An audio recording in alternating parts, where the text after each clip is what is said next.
Howdy, guys. Reverend Colonel here.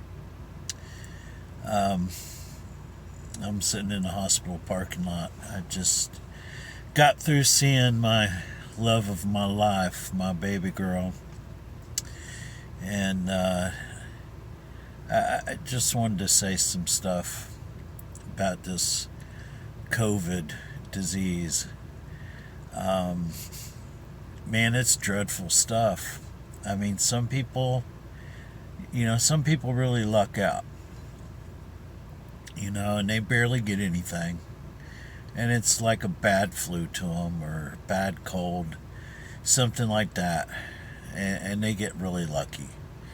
And then you got anybody that has asthma or anything like that, like my wife does, and it just kicks your rear end.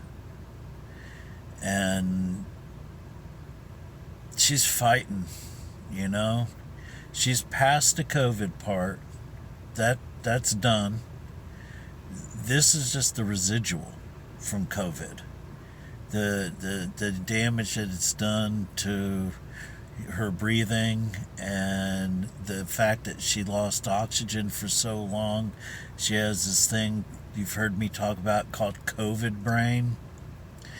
Last night I went to go see her and she was real talkative and she was kind of hysterical. She said things to me that I can't repeat in a public forum here, but they were good things. It was just, things private behind bedroom doors. But, and it really got my hopes up because she just seemed to be getting kind of the way there. And, she knows how old she is, but she couldn't tell you what her birthday is. And today it was even more of a struggle. I mean, she seemed to remember last night, but she was not very talkative. About all I can get out of her is "I love you."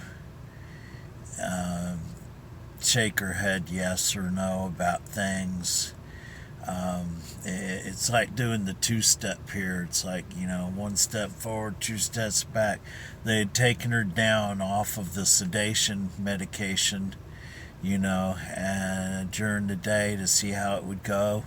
And she just was like a wild woman, and that's why they have her in restraints.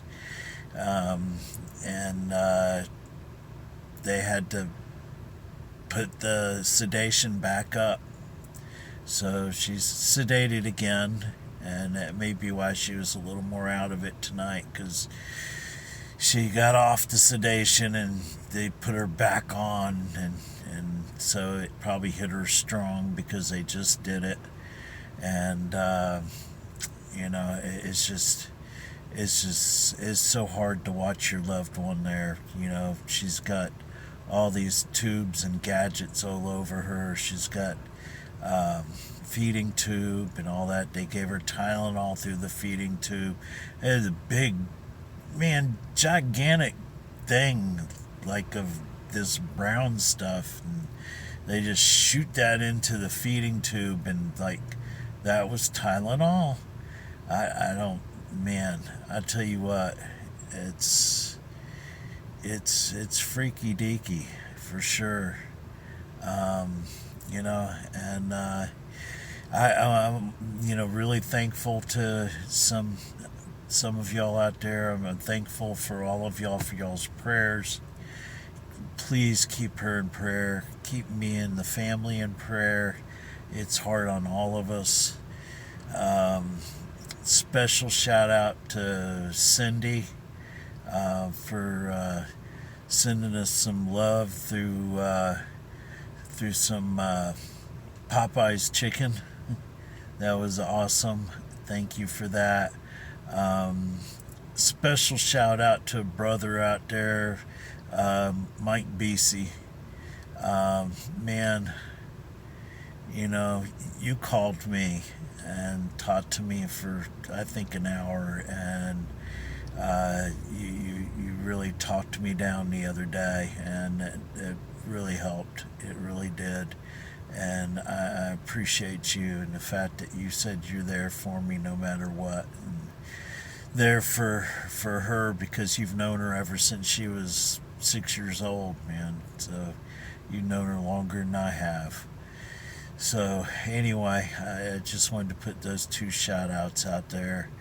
And you know, the rest of y'all, I know a lot of y'all have said you're praying and stuff, and it's just way too numerous amount of people. We've got thousands of people all over the world.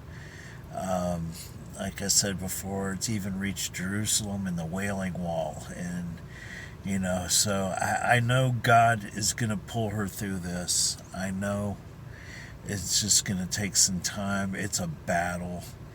And, you know, you know, my wish is that God would just do one of those boom miracles, and she's just like, time to go home, you know. But God does not always work that way.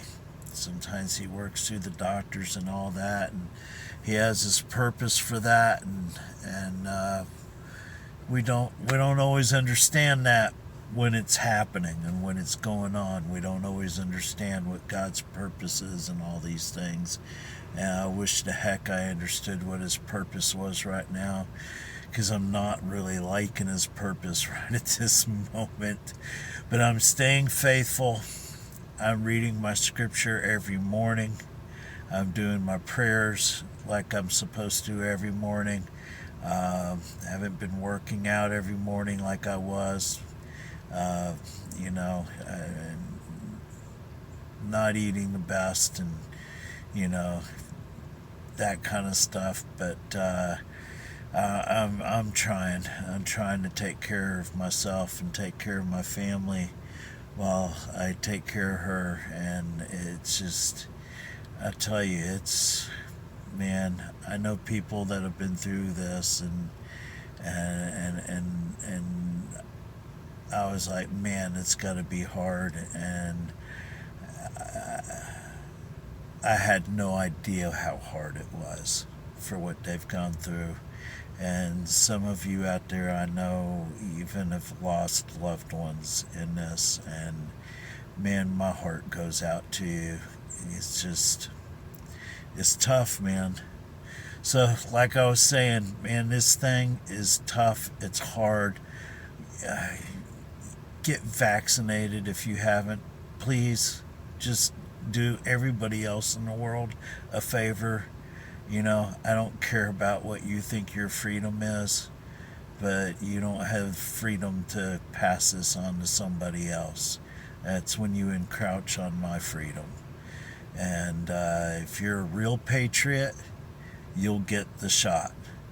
That's all I got to say. You will get the shots if you are a real patriot, because that means you care about your fellow Americans. So, you know, just do it. Get the booster. Do it. You know, I was lucky. I got the shot, and when she got the COVID, I got it, and it barely touched me. I was lucky. I don't know, you know, why I was so lucky, but the shot did real good on me. It did real good on my other son, and then my other son and daughter, they didn't even get it. So, you know, they just tested negative. So, you know, me and my other son, we're out of the woods now totally. We're fine. We're healthy. We're good. But my baby girl, she's suffering up there, and it's hard to watch. It is, and nobody should have to go through this. So that's all I got to say. Keep the faith. Keep praying. Stay in the Word every day. Read your scripture till God talks to you. He will talk to you through His Word. So, this is the way. Reverend Colonel, signing out.